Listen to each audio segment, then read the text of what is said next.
ಎಂಬುದು ಜ್ಞಾನರತ್ನ. ಆ ಜ್ಞಾನರತ್ನವ ಜಡಗೊಡದೆ ನೀ ಅಲಂಕರಿಸಿದೆಯಾದೊಡೆ ನಿನಗಿಂತಲೂ ಸಿರಿವಂತರಿಲ್ಲ ಕಾಣ ಗುಹೇಶ್ವರ ಅನ್ನುವ ಅಲ್ಲಮ ಪ್ರಭುಗಳ ಮಾತನ್ನ ಸ್ಮರಿಸಿಕೊಳ್ತಾ ಈ ಸಮಾಜ ಜ್ಞಾನ ಪ್ರಸಾರಕ್ಕೆ, ಜ್ಞಾನ ದಾಸೋಹಕ್ಕೆ ಆದ್ಯತೆಯನ್ನು ಕೊಟ್ಟಂತಹ ನಾಡಿನ ಒಂದು ಪ್ರತಿಷ್ಠಿತವಾದಂತಹ ಸಮಾಜ ನಮ್ಮ ನಿಮ್ಮ ನಗರದ ಸಮಾಜ. ಅಯೋಧ್ಯ ನಗರದ ಶಿವಾಚಾರ್ಯ ನಗರದ ವೈಶ್ಯ ಸಂಸ್ಥೆ ಮೂಲತಃ ಮಹಾದಾನಿಗಳಿಂದ ಸ್ಥಾಪಿಸಲ್ಪಟ್ಟಂತಹ ದೂರದರ್ಶಿತ್ವದ ದಾರ್ಶನಿಕತೆಯ ಸಂಕೇತದ ಒಂದು ಪವಿತ್ರವಾದಂತಹ ಸಂಸ್ಥೆ. ಇಳೆ ನಿಮ್ಮ ದಾನ, ಬೆಳೆ ನಿಮ್ಮ ದಾನ, ಸುಳಿದು ಸೂಸುವ ಗಾಳಿ ನಿಮ್ಮ ದಾನ, ನಿಮ್ಮ ದಾನವನುಂಡು ಅನ್ಯರ ಪೊಗಳುವ ಕುನ್ನಿಗಳ ನೀನೆಂದೆ ಕಾಣ ರಾಮನಾಥ ಅನ್ನುವ ಶರಣರ ವಾಣಿಯಂತೆ ನಮ್ಮ ಆ ಎಲ್ಲ ಹಿರಿಯ ಬಂಧುಗಳು ಸನ್ಮಾನ್ಯ ಪ್ರಕಾಶ್ ಅವರು ಸ್ಮರಿಸಿಕೊಂಡ ಆ ಎಲ್ಲ ಮಹಾನುಭಾವರು ಈ ಪ್ರಕೃತಿಯ ಆ ಸೇವೆಯ ಸಂದೇಶವನ್ನ, ಸೇವೆಯ ಸಂಕೇತವನ್ನು ಅವಿರ್ಭವಿಸಿಕೊಂಡು ತ್ಯಾಗ ಮಾಡಿ ನಮ್ಮ ಸಮಾಜದ ಉದ್ಧಾರ ಆಗಬೇಕು, ಅನಕ್ಷರಸ್ಥತೆ ತೊಲಗಬೇಕು, ಅಕ್ಷರ ಜ್ಞಾನಿಗಳಾಗಬೇಕು, ಸುಸಂಸ್ಕೃತರಾಗಬೇಕು, ಗುರುಲಿಂಗ ಜಂಗಮ ಪ್ರೇಮಿಗಳಾಗಬೇಕು ಅನ್ನುವ ಅದಮ್ಯ ಆಕಾಂಕ್ಷೆಯಿಂದ ಆ ಎಲ್ಲ ಮಹಾನುಭಾವರು ತ್ಯಾಗ ಮಾಡಿದ್ದಾರೆ.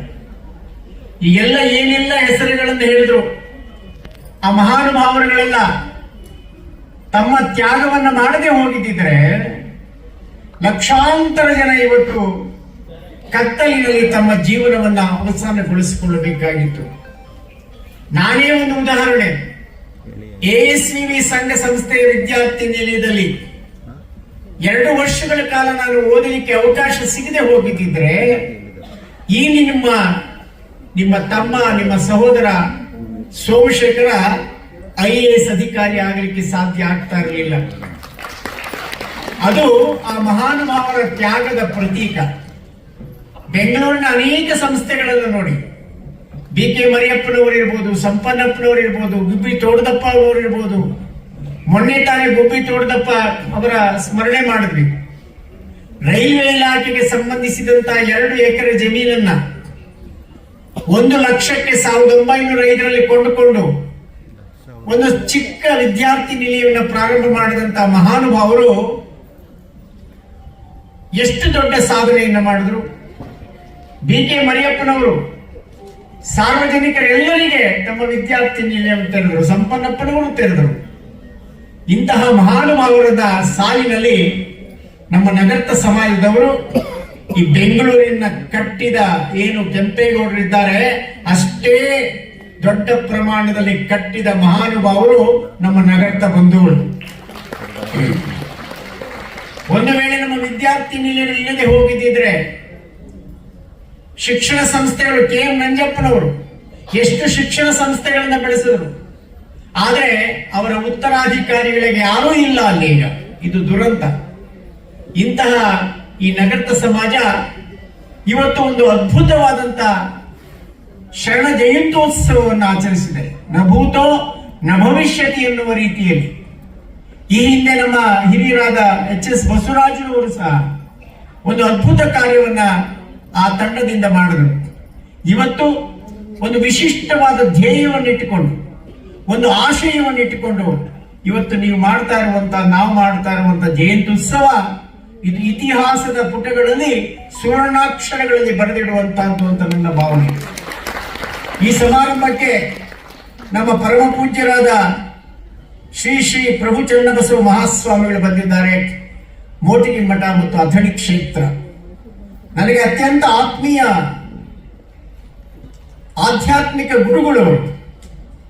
ಅವರನ್ನ ನಾನು ಅಭಿನವ ಸ್ವಾಮಿ ವಿವೇಕಾನಂದ ಅಂತ ಕರೀತೇನೆ. ಅವರ ವಾಗ್ಶೈಲಿ, ಅವರ ಅನುಭವ, ಅವರ ಅಧ್ಯಯನ, ಅವರ ತ್ಯಾಗ ಅನನ್ಯವಾದಂತಹದ್ದು, ಅದ್ಭುತವಾದಂತಹದ್ದು. ಅಥಣಿ ಶ್ರೀ ಕ್ಷೇತ್ರದಲ್ಲಿ ಕನ್ನಡ ಪರ ಕೆಲಸವನ್ನು ಮಾಡ್ತಾ ಇದ್ದಾರೆ. ಹಚ್ಚೇವು ಕನ್ನಡದ ದೀಪ, ಕರುನಾಡ ದೀಪ, ಸಿರಿನುಡಿಯ ದೀಪ, ಒಳವೆತ್ತಿ ತೋರುವ ದೀಪ ಅನ್ನುವ ಕರ್ಕಿಯ ವಾಣಿಯಲ್ಲಿ ಒಂದು ಮಾತಿದೆ. ನಡುನಾಡೇ ಇರಲಿ ಗಡಿನಾಡೇ ಇರಲಿ ಕನ್ನಡದ ಕಲೆಯ ಕೆಚ್ಚೆಯವು ಅಂತ ಹೇಳಿ. ಅಥಣಿಯಂತ ಗಡಿನಾಡಿನಲ್ಲಿ ಕನ್ನಡದ ದೀಪವನ್ನ ಪ್ರಾಜ್ವಲ್ಯಮಾನವಾಗಿ ಬೆಳಗುತ್ತಾ ಇರುವಂತಹ ಒಬ್ಬ ಪರಮ ಪೂಜ್ಯ ಸಾಧಕ ಗುರುಗಳು ನಮ್ಮ ಪ್ರಭು ಚನ್ನಬಸವ ಮಹಾಸ್ವಾಮಿ. ಅವರು ಇತ್ತೀಚೆಗೆ ಮಹಾತ್ಮರ ಚರಿತಾಮೃತ ಅನ್ನುವಂಥ ಬೃಹತ್ ಗ್ರಂಥವನ್ನು ರಚನೆ ಮಾಡಿದ್ದಾರೆ. ವಿಶ್ವದ ಅನೇಕ ದಾರ್ಶನಿಕರ, ಸಂತರ, ಸಾಧಕರ ಸಂಪೂರ್ಣ ಪರಿಚಯವನ್ನು ಮಾಡಿಕೊಡುವಂತಹ ಆ ಮಹಾತ್ಮರ ಚರಿತಾಮೃತ ನಾಡಿನ ಅನೇಕ ಕಡೆ ಅದು ಅನಾವರಣಗೊಂಡಿದೆ. ಅದು ಇಂಗ್ಲಿಷ್ನಲ್ಲೂ ಸಹ ಇವತ್ತು ಅನುವಾದ ಆಗುತ್ತಾ ಇದೆ. ಅಂತಹ ಪರಮ ಪೂಜ್ಯ ಶ್ರೀಗಳು ಈ ಸಮಾರಂಭಕ್ಕೆ ಅಥಣಿಯಿಂದ ಬಂದಿದ್ದಾರೆ. ಅವರಿಗೆ ನಿಮ್ಮೆಲ್ಲರ ಪರವಾಗಿ ನಾನು ವೈಯಕ್ತಿಕವಾಗಿ ಅಭಿನಂದನೆಗಳನ್ನ ಭಕ್ತಿಪೂರ್ವಕ ಪ್ರಣಾಮ ಸಲ್ಲಿಸ್ತೇನೆ. ಇಲ್ಲಿ ಸಮಾರಂಭದಲ್ಲಿ ಗೆಳೆಯ ಪ್ರಕಾಶ್ ಅವರಿದ್ದಾರೆ. ಪ್ರಕಾಶ್ ಅವರು ಅದ್ಭುತ ಸಂಘಟಕರು, ಬಹುದೊಡ್ಡ ಶ್ರೀಮಂತರು ಕೂಡ. ದೊಡ್ಡಬಳ್ಳಾಪುರದ ದೊಡ್ಡ ಶ್ರೀಮಂತರು ಪ್ರಕಾಶ್ ಅವರು ಈ ಸಂಸ್ಥೆಯ ಅಧ್ಯಕ್ಷರಾಗಿದ್ದಾರೆ.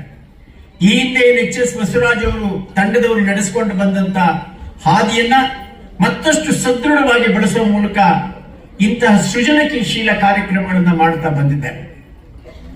ಇಂತಹ ಕಾರ್ಯಕ್ರಮಗಳನ್ನು ಮಾಡಿದಾಗಲೇ ನಾವೆಲ್ಲರೂ ಒಂದು ಅನ್ನುವ ಭಾವನೆ ಬರ್ತಕ್ಕಂಥದ್ದು. ಇಲ್ಲದೆ ಹೋದ್ರೆ ನಮಗೆ ಆ ಐಕ್ಯತೆಯ ಭಾವನೆ ನಮ್ಮಲ್ಲಿ ಬರೋದಿಲ್ಲ. ಅಂತಹ ಕ್ರಿಯಾಶೀಲ ಪ್ರಕಾಶ್ ಅವರು ನಮಗೆಲ್ಲ ಆತ್ಮೀಯರಾಗಿದ್ದಾರೆ, ಮಾರ್ಗದರ್ಶನ ಮಾಡ್ತಾ ಇದ್ದಾರೆ. ಅವರಿಗೆ ನಾನು ಅಭಿನಂದನೆ ಸಲ್ಲಿಸ್ತೇನೆ. ಹಾಗೆ ನನ್ನ ಗೆಳೆಯ ಕೃಷ್ಣಮೂರ್ತಿ 75 ವರ್ಷದ ಯುವಕ, ಮಹಾ ಉತ್ಸಾಹಿ, ಅವರನ್ನ, ಹಾಗೆ ನಮ್ಮ ಶಂಕರ್ ಅವರನ್ನ ಮತ್ತೆ ಜಯಕುಮಾರ್ ಅವರು ಅವರ ತಂದೆಯ ಹಾದಿಯಲ್ಲಿ ಸಾಗ್ತಾ ಇದ್ದಾರೆ. ಸುಮಾರು 1.5 ಎಕರೆ ಜಮೀನನ್ನ, ಕೋಟ್ಯಾಂತರ ರೂಪಾಯಿ ಬೆಲೆ ಬಾಳುವ ಜಮೀನನ್ನ ಈ ಸಂಸ್ಥೆಗೆ ದಾನ ಮಾಡಿದ್ದಾರೆ.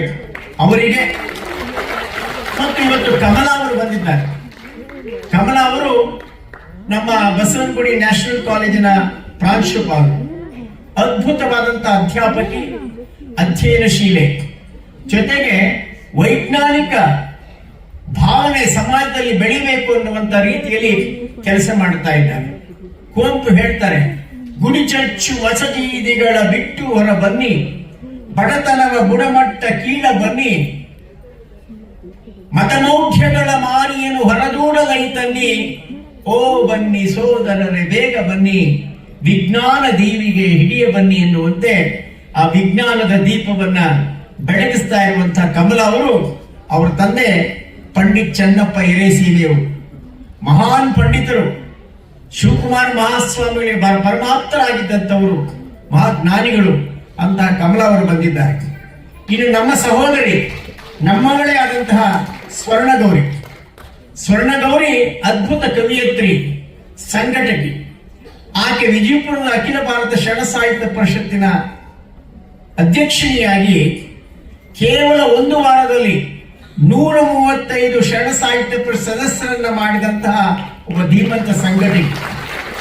ಈ ಸಂದರ್ಭದಲ್ಲಿ ನನ್ನ ಸ್ವಾರ್ಥವೂ ಇದೆ, ತಾವೆಲ್ಲರೂ ಸಹ ಶರಣ ಸಾಹಿತ್ಯ ಪರಿಷತ್ತಿನ ಸದಸ್ಯರಾಗಬೇಕು ಅಂತ ಪ್ರಾರ್ಥನೆ ಮಾಡ್ತಾ ಸ್ವರ್ಣಗೌರಿಯನ್ನ ಅಭಿನಂದಿಸ್ತಾ, ಇನ್ನು ಅನೇಕ ಹಿರಿಯರು ನನ್ನ ಮುಂದೆ ಕುಳಿತಿದ್ದೀರಿ. ನೀವು ಬಸಪ್ಪನವರಿದ್ದಾರೆ, ಹಿರಿಯರಿದ್ದೀರಿ, ಮತ್ತು ಬಸವರಾಜ್ ಅವರು, ಶಿವಕುಮಾರ್ ಅವರು, ಹಳೆಯ ತಂಡದ ಎಲ್ಲ ಸದಸ್ಯರಿದ್ದೀರಿ. ಬಂಧುಗಳೇ, ಇವತ್ತು ನಾವು ಸಿರಿಯಾಳ ಜಯಂತಿಯನ್ನು ಮಾಡ್ತಾ ಇದ್ದೇವೆ. ಅದರ ಬಗ್ಗೆ ಮಾತನಾಡುವರಿದ್ದಾರೆ.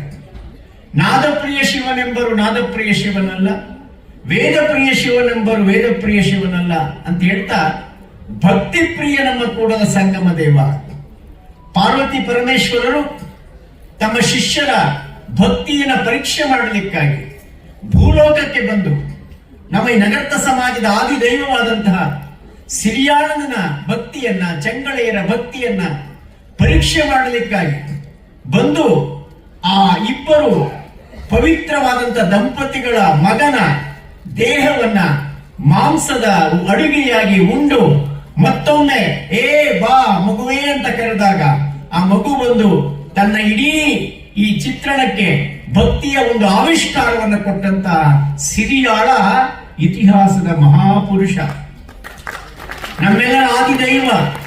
ನಿಮಗೆಲ್ಲ ಗೊತ್ತಿದೆ, ಭಕ್ತಿ ಸಿರಿಯಾಳನ ಕಥೆಯನ್ನು ನೋಡ್ತಾ ಇದ್ದಾಗ ಆ ಮಗು ಹೇಳುತ್ತೆ, ಮಗುನ್ ಪ್ರಶ್ನೆ ಮಾಡ್ತಾರೆ, ಆ ಮಗುನ ಇನ್ನೇನಿಷ್ಟೇ ಸ್ವಲ್ಪ ಸಮಯದಲ್ಲಿ ಆ ಮಗು ತನ್ನ ಪ್ರಾಣವನ್ನ ಕಳೆದುಕೊಂಡು ಆ ಜಂಗಮರಿಗೆ ಆಹಾರ ಆಗುತ್ತೆ ಅಂತ ಗೊತ್ತಿದ್ದ ಆ ಮಗು ಹೇಳ್ತಾನೆ, ಯಾರು ಕೇಳ್ತಾರೆ, ಹೋಗ್ಬೇಡ ಮನೆಗೆ, ನಿನ್ನನ್ನ ಬಸಿದು, ನಿನ್ನನ್ನ ಬಗೆದು, ನಿನ್ನನ್ನ ತುಂಡು ತುಂಡುಗಳನ್ನಾಗಿ ಮಾಡಿ ಆಹಾರ ಮಾಡಿ ಆ ಜಂಗಮರಿಗೆ ಕೊಡುವಂತಹ ಕ್ರೌರ್ಯದ ಕೆಲಸ ಆಗ್ತಾ ಇದೆ, ನೀನು ಹೋಗಬೇಡ ಅಂತ ಹೇಳ್ತಾರೆ.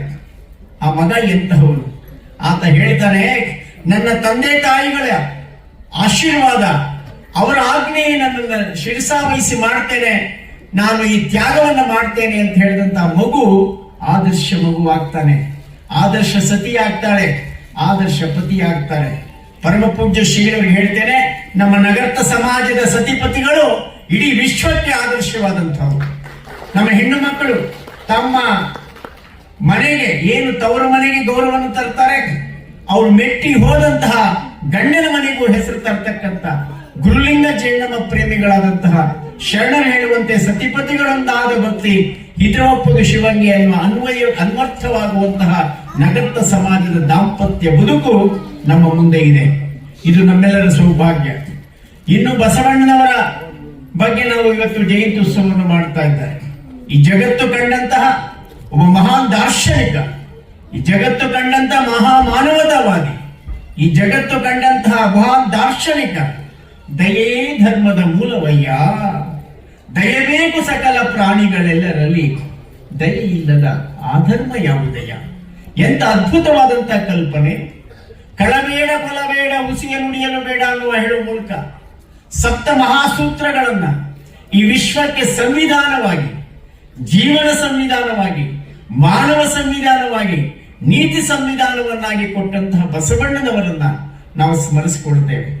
ಬಸವಣ್ಣ ಈ ವಿಶ್ವದ ನಾವು ಸಾಂಸ್ಕೃತಿಕ ನಾಯಕ ಅಂತ ಕರ್ನಾಟಕ ಸರ್ಕಾರ ಘೋಷಣೆ ಮಾಡಿದೆ, ಸಂತೋಷ.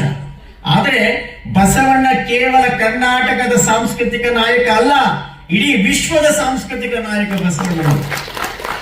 ಬಸವಣ್ಣನವರಲ್ಲಿ ಎಲ್ಲರನ್ನ ಕಾಣ್ತೇವೆ.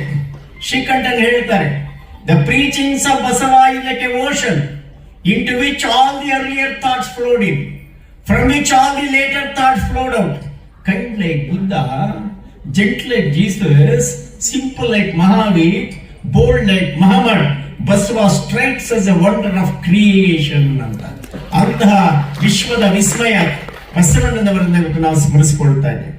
ಬಸವಣ್ಣನವರ ಸ್ತ್ರೀ ಸಮಾನತೆಯ ಪರಿಕಲ್ಪನೆ, ಮತಮೌಢ್ಯಗಳ ವಿರುದ್ಧ ಹೋರಾಟ, ಅಸಮಾನತೆಯ ವಿರುದ್ಧ ಹೋರಾಟ, ದಾಸೋಹದ ಪರಿಕಲ್ಪನೆ, ಕಾಯಕದ ಪರಿಕಲ್ಪನೆ, ನಿಸರ್ಗದ ಪ್ರೇಮ, ಸಕಲ ಪ್ರಾಣಿಗಳೆಲ್ಲರಲ್ಲಿ ನೋಡಿ, ದಯಬೇಕು ಸಕಲ ಪ್ರಾಣಿಗಳೆಲ್ಲರಲ್ಲಿ ಅಂತ ಹೇಳಿದ ಬಸವಣ್ಣ. ಕೇವಲ ಮಾನವ ಕಲ್ಯಾಣವನ್ನ ಬಯಸಲಿಲ್ಲ, ಜಗತ್ತಿನ ಕಲ್ಯಾಣವನ್ನ ಬಯಸ್ತ.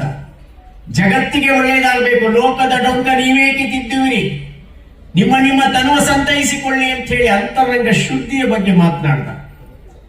ಬೇವಿನ ಬೀಜವ ಬಿತ್ತಿ, ಬೆಲ್ಲದ ಕಟ್ಟೆಯ ಕಟ್ಟಿ, ಆಕಳ ಹಾಲೆಳೆದು, ಜೇನುತುಪ್ಪವ ಸುರಿದೊಡೆ, ಸಿಹಿಯಾದ ಬಲ್ಲುದೇ ಕಹಿಯುವುದಲ್ಲದೆ ಅನ್ನುವ ಮೂಲಕ ಅಂತರಂಗ ಶುದ್ಧಿಯನ್ನ, ಆತ್ಮ ನಿವೇದನೆಯನ್ನ, ಆತ್ಮ ಶೋಧನೆಯನ್ನ ಮಾಡಿಕೊಂಡು ಜಗತ್ತಿಗೆ ಒಂದು ವಿಶಿಷ್ಟವಾದಂತಹ ಬಸವ ಧರ್ಮವನ್ನ ಕೊಟ್ಟಂತಹ ಬಸವಣ್ಣನವರನ್ನ ಇವತ್ತು ನಾವು ಸ್ಮರಿಸಿಕೊಳ್ತಾ ಇದ್ದೇವೆ. ಇನ್ನು ಅಕ್ಕ ಮಹಾದೇವಿಯ ಸ್ಮರಣೆ, ಉಸುರಿನ ಪರಿಮಳವಿರಲು ಕುಸುಮದ ಹಂಗೇಕೆ, ಅಲ್ಲೊಂದು ವಚನ ಇದೆ. ಉಸುರಿನ ಪರಿಮಳವಿರಲು ಕುಸುಮದ ಹಂಗೇಕೆ, ಶಮೆ ದಮೆ ಶಾಂತಿ ಸೈರಣೆ ಇರಲು ಸಮಾಧಿಯ ಹಂಗೇಕೆ, ನಾನೇ ಲೋಕಾಂತವಾದ ಬಳಿಕ ಏಕಾಂತದ ಹಂಗೇಕೆ. ಎಂತ ಅದ್ಭುತವಾದ ಕಲ್ಪನೆ. ನನ್ನ ಉಸಿರಿನಲ್ಲಿ ಪರಿಮಳ ಇದೆ, ಆ ಪರಿಮಳ ಉಸಿರಲ್ಲಿರುವಾಗ, ಏ ಚನ್ನಮಲ್ಲಿಕಾರ್ಜುನ, ನಿನ್ನನ್ನು ಓಲೈಸಿಕೊಳ್ಳಲಿಕ್ಕೆ ಪುಷ್ಪ ಏಕೆ, ಗಂಧ ಏಕೆ, ಅಭಿಷೇಕ ಏಕೆ? ನನ್ನ ಉಸಿರಿನ ಪರಿಮಳದಲ್ಲೇ ಎಲ್ಲವೂ ಇದೆ. ಶಮೆ ದಮೆ ಶಾಂತಿ ಸೈರಣೆ ಇರುವಾಗ ಸಮಾಧಿಯ ಹಂಗೇಕೆ ನನಗೇಕೆ? ನಾನೇ ಲೋಕಾಂತವಾದ ಬಳಿಕ ನನಗೆ ಏಕಾಂತ ಏಕೆ? ಎಂತ ಅದ್ಭುತವಾದ ಕಲ್ಪನೆ. ಮರವಿದ್ದು ಫಲವೇನು ನೆಳಲಿಲ್ಲದನ್ನಕ್ಕ, ಧನವಿದ್ದು ಫಲವೇನು ದಯೆ ಇಲ್ಲದನ್ನಕ್ಕ. ಎಂತ ಅದ್ಭುತವಾದ ಮಾತು.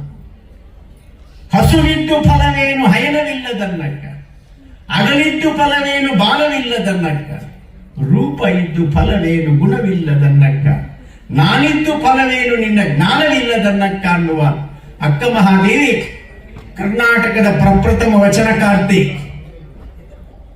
ಮಹಿಳಾ ಸ್ವಾತಂತ್ರ್ಯದ ಸ್ವಾಭಿಮಾನದ ಸಂಕೇತ. ಕೌಶಿಕ ಮಹಾರಾಜನ ಅರಮನೆಯಲ್ಲಿ ಮಹಾರಾಣಿಯಾಗಿರಬೇಕಾದ ಅಕ್ಕ ಮಹಾದೇವಿ ಆಧ್ಯಾತ್ಮಿಕ ಲೋಕದ ಸಾಮ್ರಾಟಳಾಗ್ತಾಳೆ, ಆಧ್ಯಾತ್ಮಿಕ ಲೋಕದ ಮಹಾರಾಣಿ ಆಗ್ತಾಳೆ. ಅವಳು ಕಾಡಿನಲ್ಲಿ ಅರಸಿ ಬರುವಾಗ ಪ್ರಶ್ನೆ ಮಾಡ್ತಾರೆ, ಅಕ್ಕ ಕಾಡಿನಲ್ಲಿ ಹೋಗ್ತಾ ಇದೀಯಾ, ನಿನ್ನ ದೇಹವನ್ನ ನಿನ್ನ ಕೇಶ ರಾಶಿಯಲ್ಲಿ ಮುಚ್ಚಿಕೊಂಡು ಹೋಗ್ತಾ ಇದೀಯಾ, ಯಾರಾದ್ರೂ ಕಾಮಾಂಧರು ಬಂದು ನಿನ್ಗೆ ತೊಂದರೆ ಕೊಟ್ಟಾರೆ. ಇವತ್ತು ನೋಡ್ತಾ ಇದ್ದೇವೆ ಪತ್ರಿಕೆಗಳಲ್ಲಿ ಎಂತ ಕಾಮಾಂಧರನ್ನ ನಾವು ನೋಡ್ತಾ ಇದ್ದೇವೆ. ಅಡವಿಯಲ್ಲಿ ಹೋಗ್ತಾ ಇದೆಯಾ, ಪ್ರಾಣಿಗಳಿವೆ, ಕ್ರೌರ್ಯದ ಅನೇಕ ಮೃಗಗಳಿವೆ, ಹೇಗೆ ಹೋಗ್ತೀಯಮ್ಮ ಅಂತ ಪ್ರಶ್ನೆ ಮಾಡಿದಾಗ ಹೇಳ್ತಾಳೆ, ಹಸಿವಾದೊಡೆ ಭಿಕ್ಷಾನ್ನಗಳುಂಟು, ತೃಷೆಯಾದೊಡೆ ಕೆರೆಹಳ್ಳ ಬಾವಿಗಳುಂಟು, ಶಯನಕ್ಕೆ ಹಾಳು ದೇಗುಲಗಳುಂಟು, ಆತ್ಮಸಂಗಾತಕ್ಕೆ ಚನ್ನಮಲ್ಲಿಕಾರ್ಜುನನುಂಟು. ಅದಕ್ಕೆ ಆಕೆಯನ್ನು ಹೇಳ್ತಾರೆ, ಅಜಕಲ್ಪ ಕೋಟಿ ವರುಷದವರೆಲ್ಲರೂ ಹಿರಿಯರೇ, ಹುತ್ತೇರಿ ಬೆತ್ತ ಬೆಳೆದ ತಪಸ್ವಿಗಳೆಲ್ಲರೂ ಹಿರಿಯರೇ, ನಡುಮುರಿದು ಗುಡುಗೂರಿ ತಲೆ ನಡುಗಿ ಮತಿಗೆಟ್ಟು ಒಂದನಾಡ ಹೋಗಿ ಒಂಬತ್ತನಾಡುವ ಅಜ್ಞಾನಿಗಳೆಲ್ಲರೂ ಹಿರಿಯರೇ, ಅಳುವ ನರಿದು ಘನವ ಬೆರೆಸಿ ಬೆರೆತು ಬೇರಿಲ್ಲದಿಪ್ಪ ಹಿರಿಯತನ ನಮ್ಮ ಮಹಾದೇವಿ ಅಕ್ಕಂಗಾಯ್ತು ಅಂತೇಳಿ ಚನ್ನಬಸವಣ್ಣ ಹೇಳ್ತಾನೆ. ಅಂತ ಅಕ್ಕ ಮಹಾದೇವಿ ಜಯಂತಿಯನ್ನ ಇವತ್ತು ಆಚರಿಸ್ತಾ ಇದೆ. ಇನ್ನು ಶಿವಕುಮಾರ ಮಹಾಸ್ವಾಮಿ, ನನ್ನ ಅವರ ನಂಟು 50-55 ವರ್ಷಗಳ ನಂಟು.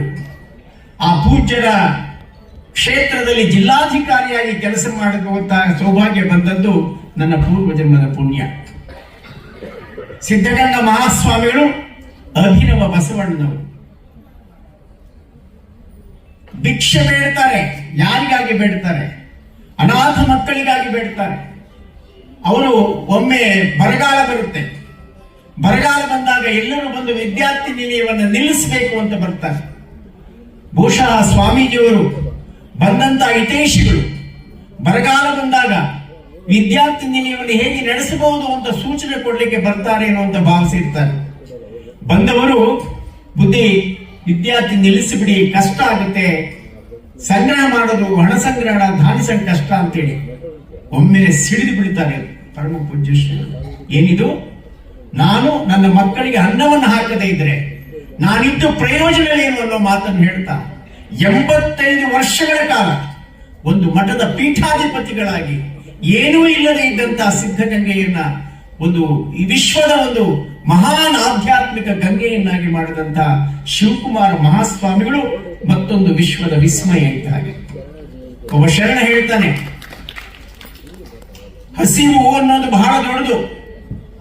ಹಸಿವೆಂಬ ಹೆಬ್ಬಾವು ಬಸಿರ ಬಂದು ಹಿಡಿದೊಡೆ, ವಿಷವೇರಿತ್ತಯ್ಯ ಆಪಾದ ಮಸ್ತಕಕ್ಕೆ, ಹಸಿವಿಗನ್ನವನಿಕ್ಕಿ ವಿಷವ ನಡುಹ ಬಲ್ಲೊಡೆ, ವಸುದೆಯೊಳಗೆ ಅವನೀಗಾರುಡೆಗೆ ಕಾಣ ರಮನಾಥ ಅಂತ. 10,000 ಮಕ್ಕಳಿಗೆ ಅನ್ನ ಕೊಡುವ, ಅಕ್ಷರ ಕೊಡುವ, ಆಶ್ರಯ ಕೊಡುವ, ಅಭಯ ಕೊಡುವ, ಆರೋಗ್ಯ ಕೊಡುವ ಈ ಪಂಚತ್ರಯಗಳ ಮೂಲಕ ಸಿದ್ಧಗಂಗಾ ಮಹಾಸ್ವಾಮಿಗಳು ವಿಶ್ವದ ಒಂದು ಮಹಾನ್ ಗುರುಗಳಾಗಿ ನಮಗೆ ಕಾಣ್ತಾರೆ. ನಾನು ಜಿಲ್ಲಾಧಿಕಾರಿಯಾಗಿದ್ದಾಗ ಪ್ರತಿ 3 ದಿವಸ 4 ದಿವಸಕ್ಕೊಮ್ಮೆ ಅವರು ಭೇಟಿ ಮಾಡಬೇಕಾಗಿತ್ತು. ಅವರೊಮ್ಮೊಮ್ಮೆ ಫೋನ್ ಮಾಡೋರು. ಡೆಪ್ಯೂಟಿ ಕಮಿಷನರ್ ಅಂದ್ರೆ ಅವ್ರಿಗೆ ಬಹಳ ಹಳೇ ಕಾಲದ ಡೆಪ್ಯೂಟಿ ಕಮಿಷನರ್ಗಳ ನೆನಪು. ಅದೇ ವಿಜೃಂಭಣೆಯಿಂದ ಅವರು ನಮ್ಮನ್ನ ಗೌರವಿಸ್ತಾ ಇದ್ರು, ಪ್ರೀತಿಸ್ತಾ ಇದ್ರು. ಅವ್ರು ಹೇಳ್ತಾ ಇದ್ರು, ತಿಪ್ಪೇರುದ್ರ ಸ್ವಾಮಿ ಅಂತ ಅವರು ಜಿಲ್ಲಾಧಿಕಾರಿಗಳಿದ್ರು, ನೀವು ಜಿಲ್ಲಾಧಿಕಾರಿಗಳಿಗೆ ಬಂದಿದ್ದೀರಿ, ನಮ್ಮ ಭಾಗ್ಯ ಅಂತ ಇದ್ರು. ಅವರ ಶತಮಾನೋತ್ಸವವನ್ನ ಜಿಲ್ಲಾಧಿಕಾರಿಯಾಗಿ ನಿರ್ವಹಿಸುವ ಒಂದು ಭಾಗ್ಯ ನನ್ನ ಪಾಲಿಗೆ ಬಂತು. ಅದಕ್ಕಾಗಿಯೇನೋ ನಾನು ಜಿಲ್ಲಾಧಿಕಾರಿಯಾಗಿ ಪೂಜ್ಯ ಶ್ರೀಗಳ ಶತಮಾನೋತ್ಸವ ಸಂದರ್ಭದಲ್ಲಿ ಜಿಲ್ಲಾಧಿಕಾರಿಯಾಗಿದ್ದೆ. ಅಂತಹ ಶಿವಕುಮಾರ ಮಹಾಸ್ವಾಮಿ ಸ್ಮರಣೆ ಮಾಡ್ತಾ ಇದ್ದೇನೆ. ಬಹಳ ಸಂತೋಷದ ವಿಷಯ. ಈ ಒಂದು ಸಮಾರಂಭವನ್ನ ಇಷ್ಟು ವ್ಯವಸ್ಥಿತವಾಗಿ ನನಗೆ ಬಹಳ ಸಂತೋಷ. ನಮ್ಮ ಹೆಣ್ಣು ಮಕ್ಕಳು ಎಷ್ಟು ಚೆನ್ನಾಗಿ ಅವರು ತಮ್ಮ ನೃತ್ಯವನ್ನ ಮಾಡಿದ್ರು, ವೀರಗಾಸೆಯನ್ನ ಮಾಡಿದ್ರು, ಮತ್ತು ಡೊಳ್ಳು ಕುಣಿಸುವಾಗ ಅವರ ಭಾವ, ಅವರ ಭಂಗಿ, ಅವರ ಹಸನ್ಮುಖ, ಅವರ ವಸ್ತ್ರ ವೈಢೂರ್ಯಗಳನ್ನ ನೋಡಿ ಮೂಕ ವಿಸ್ಮಿತನಾದೆ. ಅವರೆಲ್ಲರಿಗೆ ನಮ್ಮದು ಚಪ್ಪಾಳಿಯನ್ನು ನಾವು ಕೊಡಲೇಬೇಕು. ಬಹಳಷ್ಟು ಜನ ಹೆಣ್ಣು ಮಕ್ಕಳು ಮನೆಯಿಂದ ಹೊರಗೆ ಬರಲಿಕ್ಕೆ ಒಂದು ರೀತಿಯ ಬೇಸರ ಇದ್ದಂತಹ, ನಾಚಿಕೆ ಇದ್ದಂತಹ ಈ ಸಮಾಜವನ್ನ, ಈ ನಗರದ ಸಮಾಜವನ್ನ ಇಷ್ಟು ವಿಶಾಲವಾದ ಭಾವನೆಯಿಂದ ಬೆಳೆಸಲಿಕ್ಕೆ ಕಾರಣಕರ್ತರಾದ ಎಲ್ಲರಿಗೆ ನಾನು ಅಭಿನಂದನೆ ಸಲ್ಲಿಸ್ತೇನೆ. ನಮ್ಮ ಹೆಣ್ಣು ಮಕ್ಕಳಲ್ಲಿ ಈ ಆತ್ಮವಿಶ್ವಾಸವನ್ನು ಮೂಡಿಸಬೇಕು. ನಮ್ಮ ಹೆಣ್ಣು ಮಕ್ಕಳಿಗೆ ಒಳ್ಳೆಯ ಸರ್ಕಾರಿ ನೌಕರಿ ಸಿಗುವ ಹಾಗೆ ಮಾಡಬೇಕು. ಅವರ ಬದುಕು ಬಂಗಾರ ಆಗಬೇಕು. ಯಾಕೆಂದ್ರೆ ಎಲ್ಲಿ ಮಹಿಳೆ ಆನಂದವಾಗಿ ಒಂದು ಮನೆಯಲ್ಲಿ ಇರ್ತಾಳೆ, ಆ ಇಡೀ ಮನೆ ಒಂದು ಅದ್ಭುತವಾದಂತಹ ಸ್ವರ್ಗವಾಗುತ್ತೆ ಅನ್ನೋ ಮಾತನ್ನ ಈ ಸಂದರ್ಭದಲ್ಲಿ ಹೇಳ್ತಾ, ಎಲ್ಲ ಈ ನಗರದ ಸಂಸ್ಥೆಯ ಸ್ಥಾಪನೆಗೆ ಕಾರಣಕರ್ತರಾದ ಎಲ್ಲ ಮಹಾನುಭಾವರನ್ನು ನಾನು ಸ್ಮರಿಸಿಕೊಳ್ತಾ ಏನು ಶ್ರೀಯಾಳನ ಜಯಂತಿಯನ್ನು ಮಾಡ್ತಾ ಇದ್ದೇವೆ. ಶಿವಕುಮಾರ ಮಹಾ ಸ್ಮರಣೆ ಆಗಿದೆ, ಅಕ್ಕ ಮಹಾದೇವಿ ಸ್ಮರಣೆಯಾಗಿದೆ, ಬಸವಣ್ಣನ ಸ್ಮರಣೆಯಾಗಿದೆ.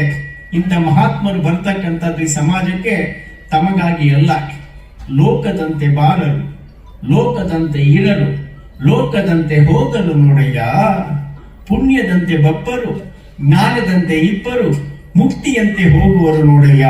ನಿಮ್ಮ ಶರಣರು ಉಪಮಾತೀತರಾಗಿ ಉಪಮಿಸಬಾರದು ಎನ್ನುವ ಮಾತನ್ನು ಹೇಳ್ತಾ ನನಗೆ ಅವಕಾಶ ಮಾಡಿಕೊಟ್ಟ ನನ್ನ ಬಂಧುಗಳಿಗೆ ನನ್ನ ಆತ್ಮೀಯವಾದಂತಹ ಅಭಿನಂದನೆಯನ್ನ ಕೃತಜ್ಞತೆ ಸಲ್ಲಿಸಿ ನನ್ನ ಮಾತು ಮುಗಿಸ್ತೇನೆ. ಜಾಸ್ತಿ ಮಾತನಾಡಿದ್ದೇನೆ, ಕ್ಷಮಿಸಿ.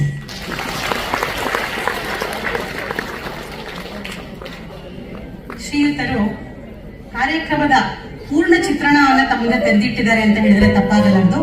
ಅವರು ಇವತ್ತಿನ ದಿನ ಜಗಜ್ಯೋತಿ ಬಸವೇಶ್ವರರ ಕುರಿತಾಗಿ ಹಾಗೂ ಶ್ರೀ ಶಿವಕುಮಾರ ಸ್ವಾಮೀಜಿಯವರ ಕುರಿತಾಗಿ ಮಾತನಾಡಬೇಕಾಗಿತ್ತು. ಅವರು 4 ಜನ ಮಹಾತ್ಮರ ಕುರಿತು